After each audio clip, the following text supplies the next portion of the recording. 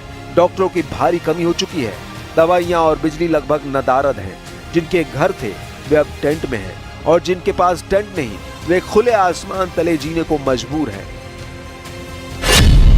संयुक्त राष्ट्र कह रहा है कि 90% गाजा की आबादी अपने घरों से उजड़ चुकी है। 5 लाख से ज्यादा लोग भुखमरी के कगार पर हैं। बच्चों में कुपोषण की दर 146% तक बढ़ गई है। इस वक्त गाजा में आम लोगों के दर्द की कहानी ये है जिसे शब्दों में बयां करना मुश्किल है। कब्रिस्तान जहां जिंदगी का आखिरी पड़ाव होता है, वहीं से गाजा में जिंदगी की एक नई शुरुआत हो रही है।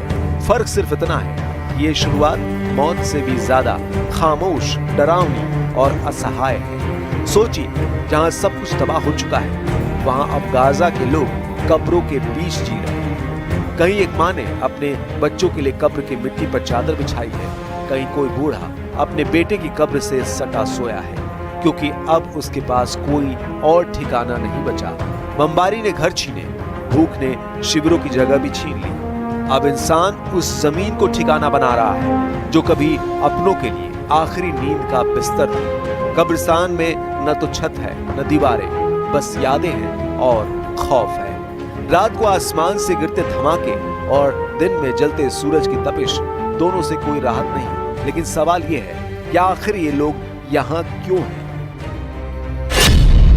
क्योंकि स्कूलों पर बम गिर चुके हैं, अस्पतालों में जगह नहीं, शरणार्थी शिविरों में घुटन है और बाकी जगहों पर मौत मंडरा रही है। ऐसे में कब्रिस्तान ही एकमात्र सुरक्षित जगह बची है। विडंबना देखिए, जिंदगी अब उसी जगह से उम्मीद बांध रही है जहां मौत की कहानियां दफन है। एक छोटी बच्ची जो अपने पिता की कब्र पर रोज सोती है, कहती है, यहाँ अब्बू का साया तो है, बाहर कुछ नहीं बचा। संयुक्त राष्ट्र कहता है कि गाजा की बहुत बड़ी आबादी बेघर हो चुकी है, लेकिन वो ये नहीं बताता कि इन बेघरों में कितनों ने कब्रों को घर बना लिया है। इस संघर्ष ने सिर्फ शहर नहीं, आत्माएं उजाड़ दी। अब गाजा में बच्चे खेल नहीं रहे, कब्रों की मिट्टियों से गुड़िया बना रहे हैं। माँ लोरियां नहीं गा रही, अपने मरे हुए बच्चों की कब्रों को चूम रही है। यह युद्ध की सबसे दर्दनाक तस्वीर है, जहां जिंदा लोग उन पत्थरों की आड़ में सांस ले रहे हैं जिन पर मौत की तारीखें खुदी है। यही वजह है, अगर अब भी यह युद्ध नहीं रुका तो शायद कल कब्रिस्तान में जगह भी कम पड़ जाए और जिंदगी के लिए कोई भी कोना बाकी ना बचे।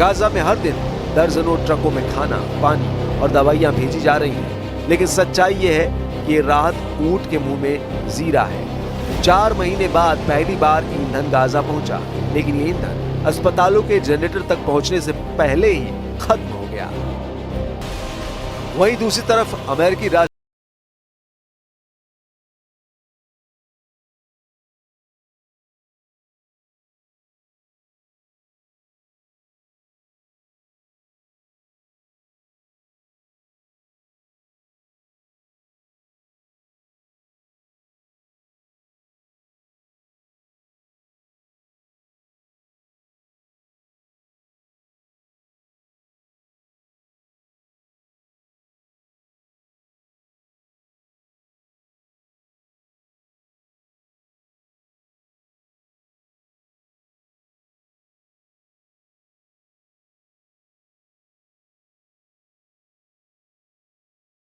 में 21 लाख लोग बसाए जाएंगे, लेकिन जो कुछ इजराइल कह रहा है वो इतना सीधा भी नहीं है। इजराइल चाहता है कि उसके सैनिक दक्षिण गाजा में मौजूद रहें, वहीं हमास और मध्यस्थ देश चाहते हैं कि यह संघर्ष स्थायी रूप से रोका जाए। यही वो टकराव है जिसने दोनों पक्षों के बीच समझौते को अभी तक कागज से जमीन पर नहीं उतरने दिया। इजराइल के आंतरिक राजनीतिक दबाव भी बढ़ रहे हैं। कुछ कट्टरपंथी मंत्री इस डील का विरोध कर रहे हैं। उनका मानना है कि हमास से किसी भी तरह की बातचीत युद्ध को अधूरा छोड़ देना है। इन सब के बीच गाजा की आम जनता, जो इस युद्ध का सबसे बड़ा शिकार बनी है, एक स्थायी समाधान का हल चाहते हैं। भूख से बिलखते बच्चे और बंधकों की रिहाई की मांग, सब कुछ इस उम्मीद में बंधा है कि शायद अब एक नया सूरज उगे।